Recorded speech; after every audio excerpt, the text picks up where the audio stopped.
शिक्षा मित्रों का मुद्दा न सिर्फ शिक्षा मित्रों के लिए बल्कि पूरे समाज को प्रभावित कर रहा है। उत्तर प्रदेश के शिक्षा मित्र पिछले कई सालों से अपनी मांगों को लेकर संघर्ष कर रहे हैं। साल 2017 से शिक्षा मित्रों ने अपनी समस्याओं को लेकर आवाज उठाई है, लेकिन अफसोस की बात यह है कि सरकार इनकी मांगों पर ध्यान नहीं दे रही है। मुख्यमंत्री योगी आदित्यनाथ की वादे अधूरे हैं और शिक्षा मित्र इस स्थिति में काफी ज्यादा परेशान है। शिक्षा मित्रों की आर्थिक स्थिति काफी ज्यादा गंभीर है। इन शिक्षा मित्रों को रोजाना की जिंदगी में कठिनाइयों का सामना करना पड़ रहा है। सरकार अन्य विभागों के लिए योजनाएं बना रही है, लेकिन शिक्षा मित्रों की आवाज को अनसुना कर रही है। आपको बता दें, 5 सितंबर को शिक्षा मित्रों ने एक बड़ा प्रदर्शन किया। उन्होंने अपने अधिकारों की मांग की, लेकिन उनके मुद्दे का कोई समाधान नहीं निकला। यह स्थिति शिक्षा मित्रों के लिए बहुत ज्यादा निराशाजनक है। शिक्षा मित्रों की समस्याएं केवल व्यक्तिगत नहीं है, ये समस्याएं पूरे शिक्षा तंत्र को प्रभावित करती है। शिक्षा का स्तर तभी उठेगा जब शिक्षा मित्र खुशहाल और संतुष्ट रहेंगे, लेकिन यहाँ पे तो स्थिति कुछ और ही है। शिक्षा मित्र काफी ज्यादा परेशान है, हताश है और लगातार शासन प्रशासन से कह रहे हैं कि इनकी समस्याओं का हल कर दिया जाए। कई शिक्षा मित्रों का ये भी कहना है कि सरकार उनकी समस्याओं का समाधान नहीं कर रही है और अब समय आ गया है कि उन्हें जन आंदोलन के जरिए दबाव बनाना होगा। यहाँ पर शिक्षा मित्रों का ये भी कहना है कि अब जन आंदोलन का सहारा लेना होगा। हम एकजुट होकर अपनी मांगों को मनवाने का प्रयास करेंगे और यह शिक्षा मित्रों की आवाज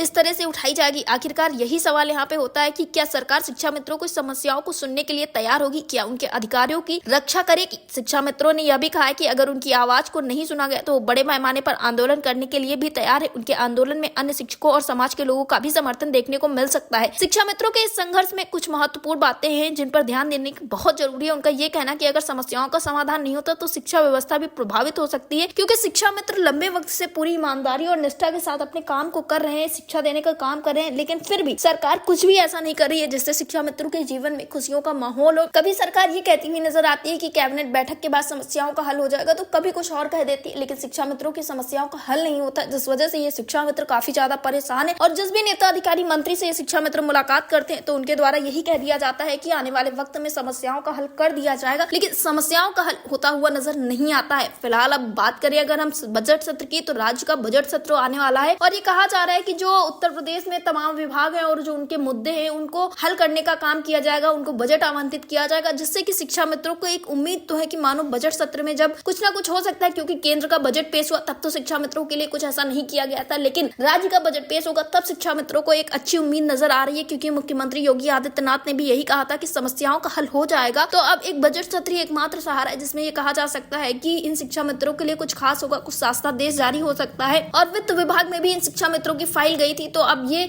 एक पूरी तरह से उम्मीद जताई जा रही है कि मानो जब अब फरवरी में ही बजट सत्र चलेगा राज्य का, तब कुछ ना कुछ इन शिक्षा मित्रों के लिए शासनादेश जारी किया जा सकता है, कुछ ना कुछ खुशखबरी इन शिक्षा मित्रों को मिल सकती है। लेकिन अब बस इंतजार ही कर सकते हैं शिक्षा मित्र बजट सत्र का। अब देखना ये होगा कि जब राज्य का बजट सत्र पेश होगा तो क्या कुछ होने वाला है, क्या कुछ चीजें निकलकर सामने आती है, क्या शिक्षा मित्रों की समस्याओं का हल होता है या फिर इनकी समस्याएं ऐसी ही बनी रहती है। डेस्क रिपोर्ट, अटल टीवी।